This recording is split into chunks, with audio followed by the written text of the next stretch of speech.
The University of Illinois at Urbana-Champaign, a land-grant university established in 1867.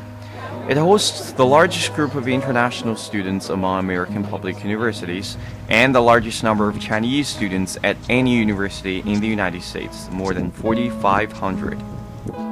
But not many of them know that the prominent Chinese student population at the U of I today has its roots in one man and his efforts to recruit Chinese students more than a century ago, a university president who had his eyes set far to the east.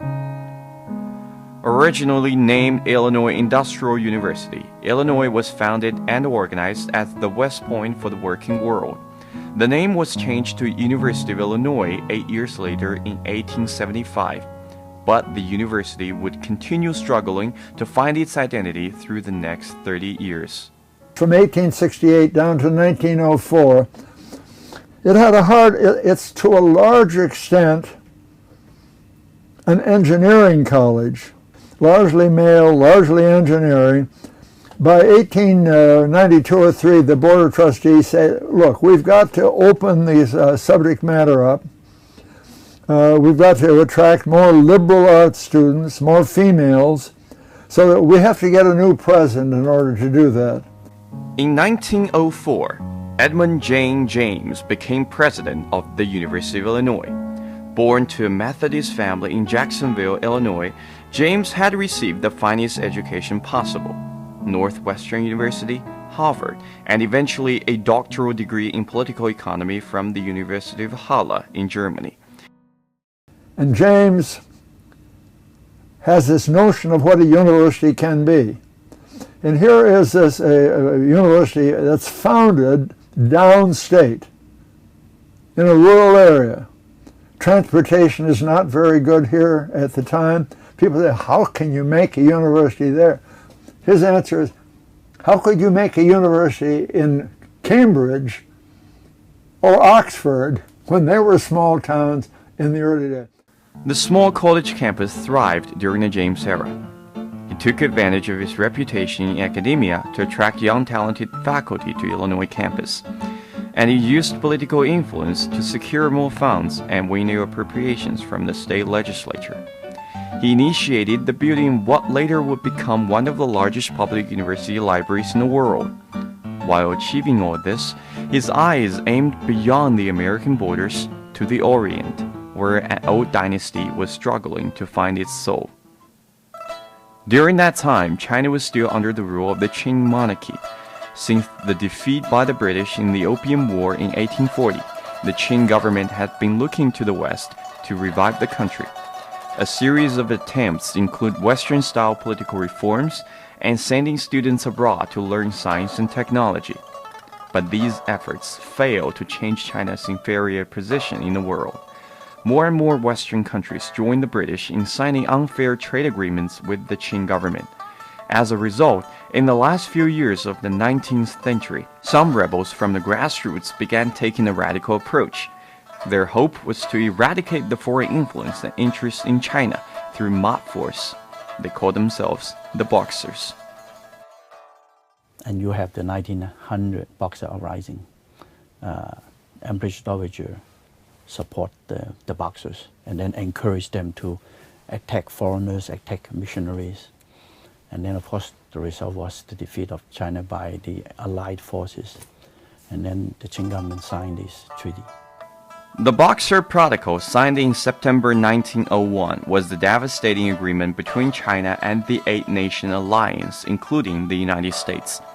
It included a compensation that surmounted the annual tax revenue of the Qing government and take China 39 years to fully compensate what would be worth $6.6 billion today.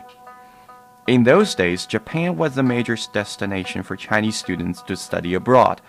The U.S. ambassador to China, William Rockhill, wanted to attract the students to America instead. He proposed a plan to return a portion of the compensation and use that money to sponsor Chinese students for their education in the United States.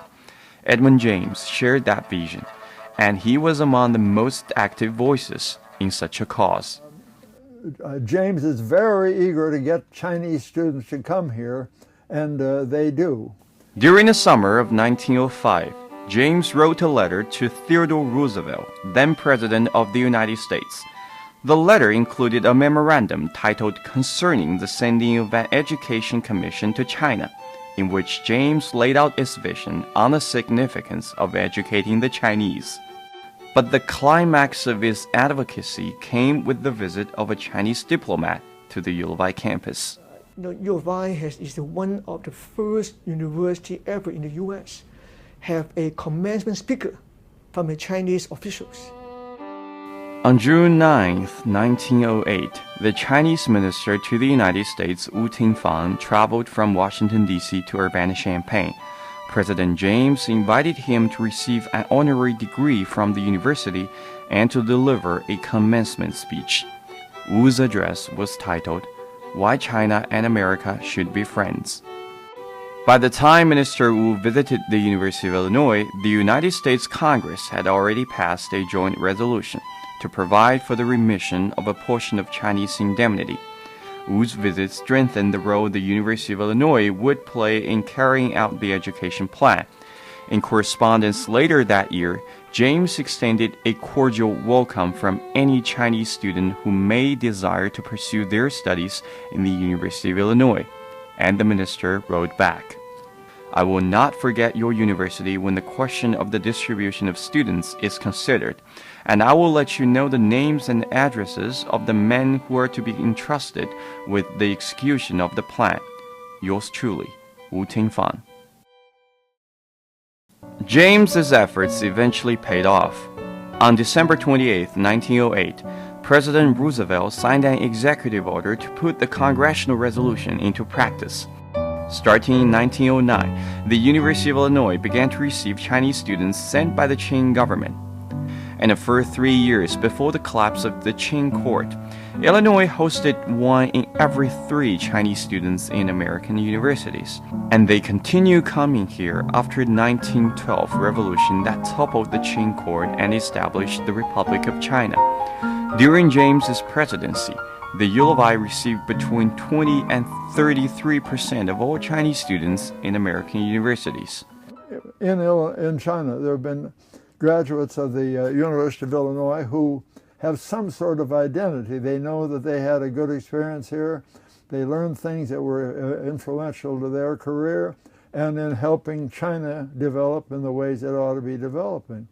For Chinese, of course, I mean, those so-called Ivy League schools in the East Coast, would be the top schools, right? But it's the president of a UI who really support this idea. So that makes a difference. So that explains why you have Chinese students who came to the Midwest to U of I to study. During his years at the university, James experienced constant health problems. In 1919, the Board of Trustees granted him a leave of absence. 1 year later, he officially retired from office and moved to California to spend his last few years there. He died in 1925 at the age of 70. In 1920, a student humor magazine named Siren featured a cartoon on homecoming, and perhaps it best characterized the enthusiasm towards the Chinese on the U of I campus, nurtured by one of the greatest presidents in the U of I history, Edmund J. James. In the homecoming in the year 2000, there would be a Chinese alumni club and a daily air service that travels between China and the University of Illinois at Urbana-Champaign.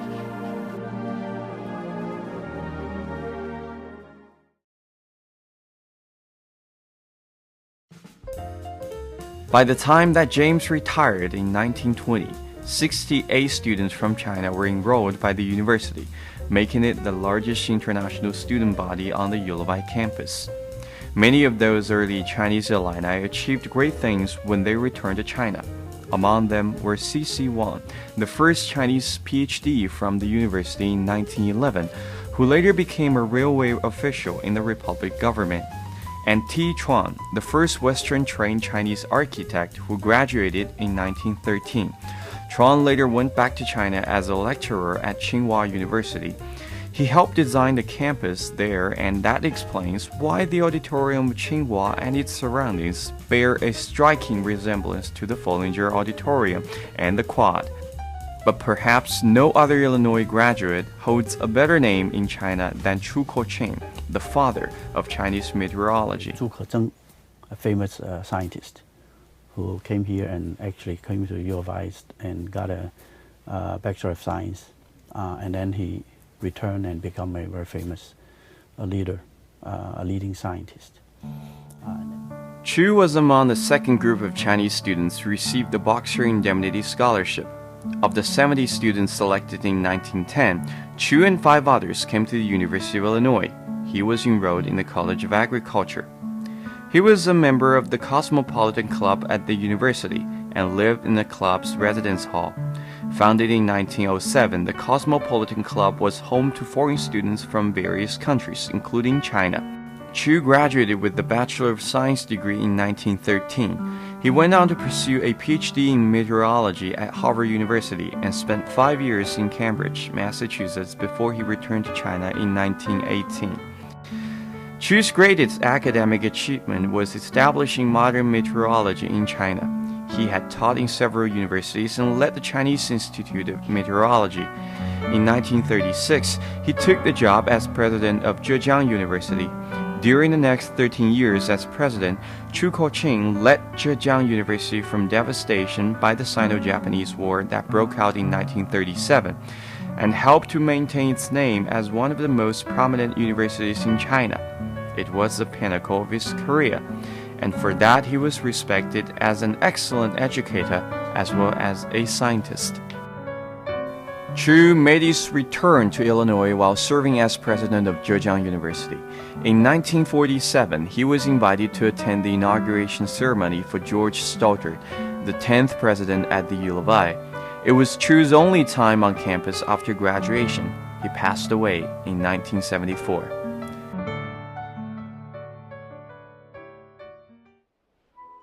In 2000, Zhejiang University established a special college to honor his name, the Zhuo Honors College. Students who have displayed excellent academic performance are admitted to the Honors College and take honors classes. Over the years, many of those students have come to Illinois to pursue a higher degree. Some have no problem connecting the dots between the name of their old college president and their new alma mater.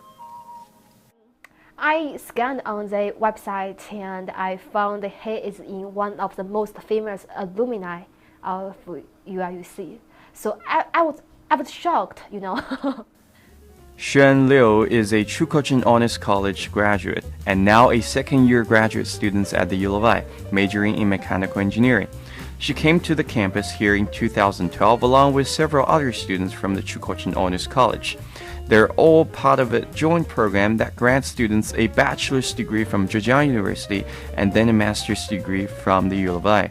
The students who come here through this program are exceptional students. That's part of the point of the program, is to try to bring exceptional students early in their career to the University of Illinois so that we get them before Stanford or MIT or some of our competitors in our field can get them. Even though the joint program is related to Zhuo in name only, names are symbolic and important to Liu. I'm so honored. I'm honored again. Instead of honored college, and I go to an honored university.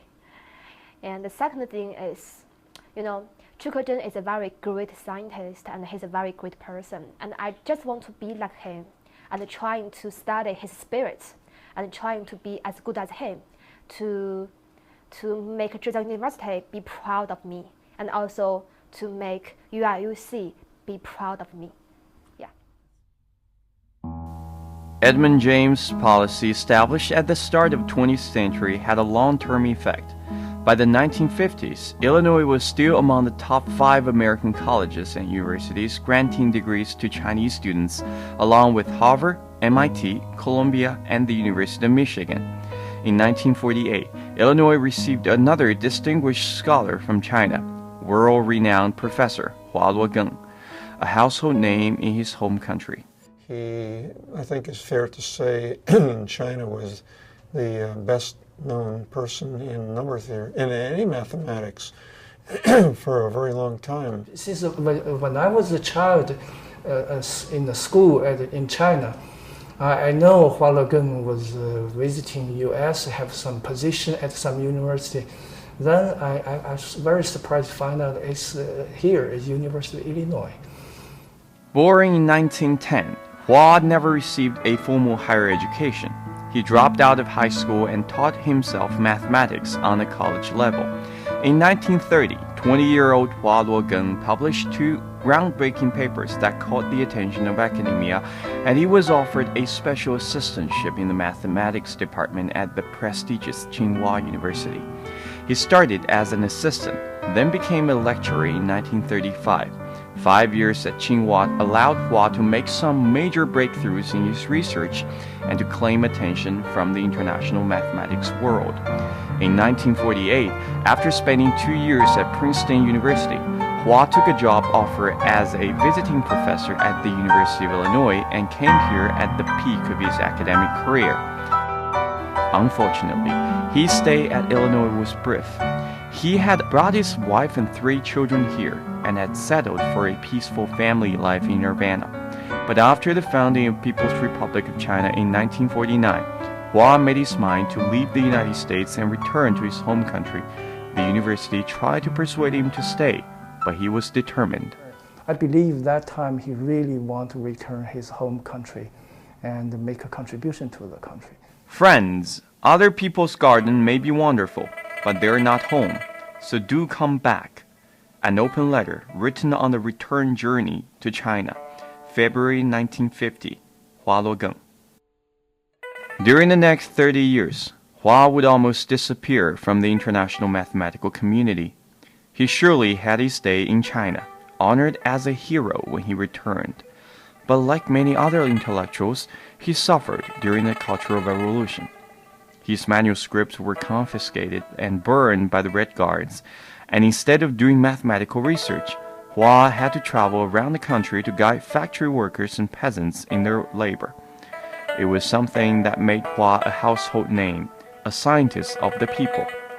In a letter dated June 19, 1984, Hua wrote, "I wish there were enough time left for me to return to the university to give a course, to make me think again about the 40s, which were the golden years of my life."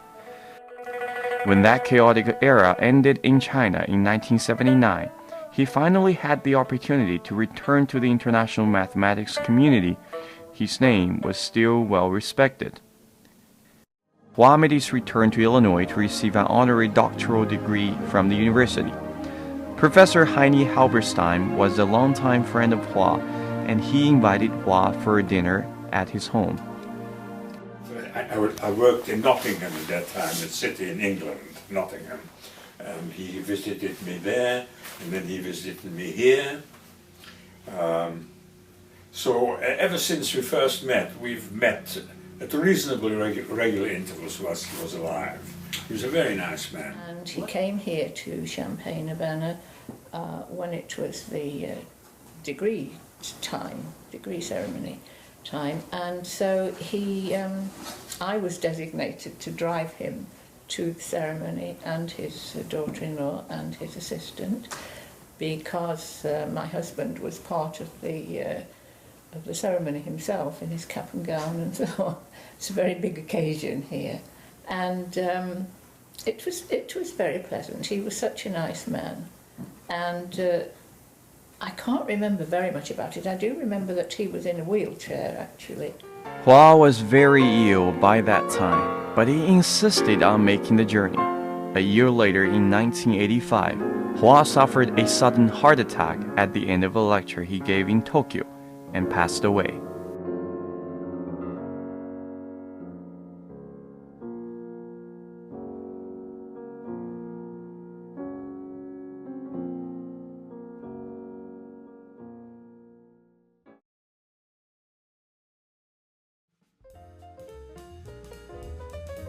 With Hua as the first university faculty from China, Illinois has attracted a group of talented Chinese scholars and provided opportunities for domestic students who are interested in learning about the ancient country.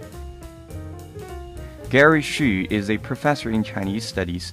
He came to the Ulabai in 2001 and in recent years has become a prominent voice advocating the Chinese presence on campus. Xu oversees several PhD students who aspire to become scholars in Chinese studies.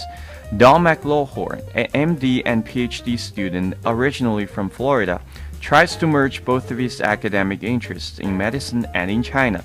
Xu is helping McLawhorn understand a certain medical term that's still prevalent in China but ceased to exist in the United States: neurasthenia, the weakening of the nerves.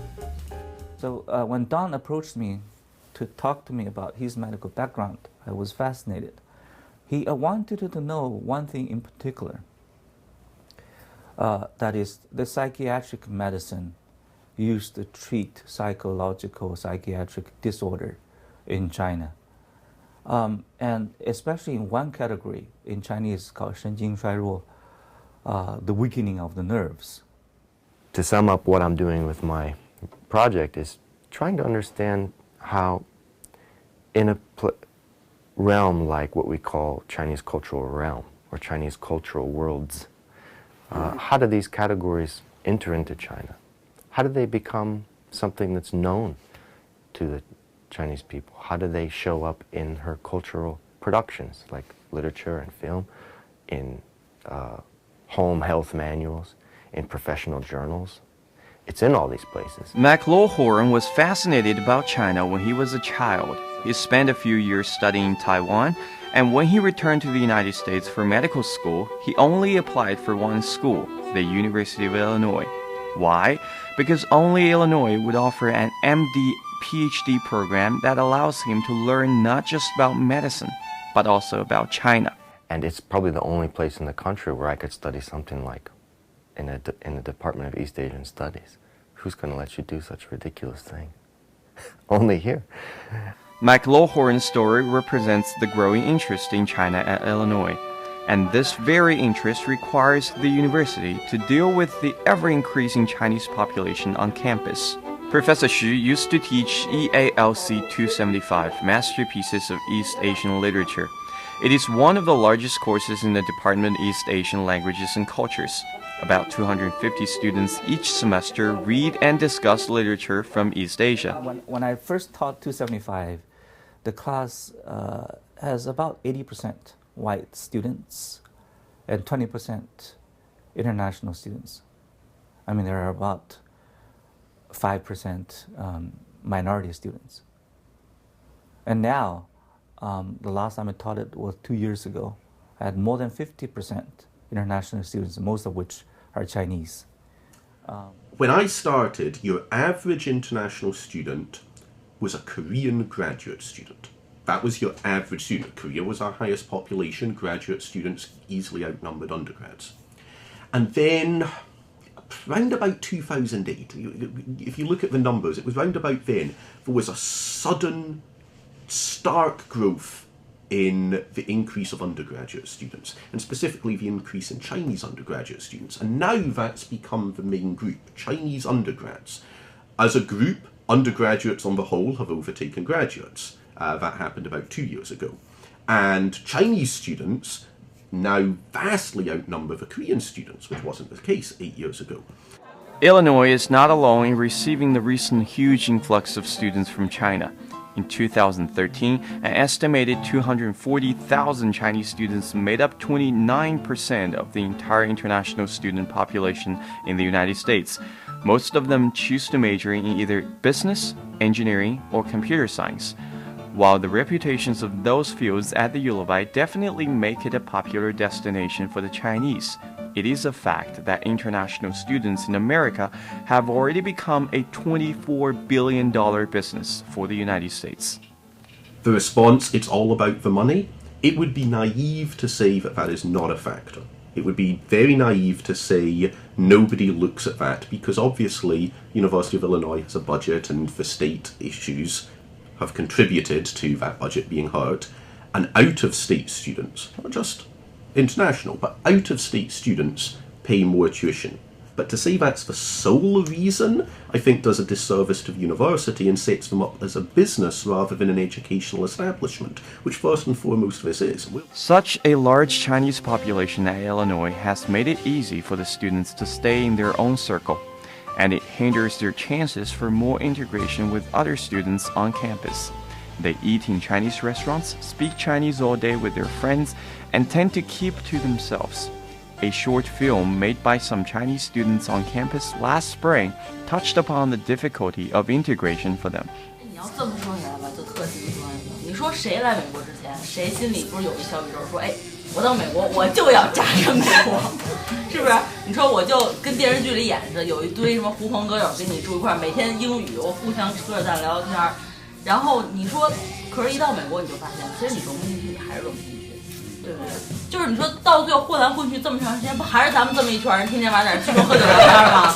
说你说是不是？你说你每天走街上，哎，有一老外过来跟你说，嘿 ，How are you today？ 然后你说 good。哎，你说你还有啥别的吗？说的太对了，哎，来。We are saying that Chinese community is bigger and bigger.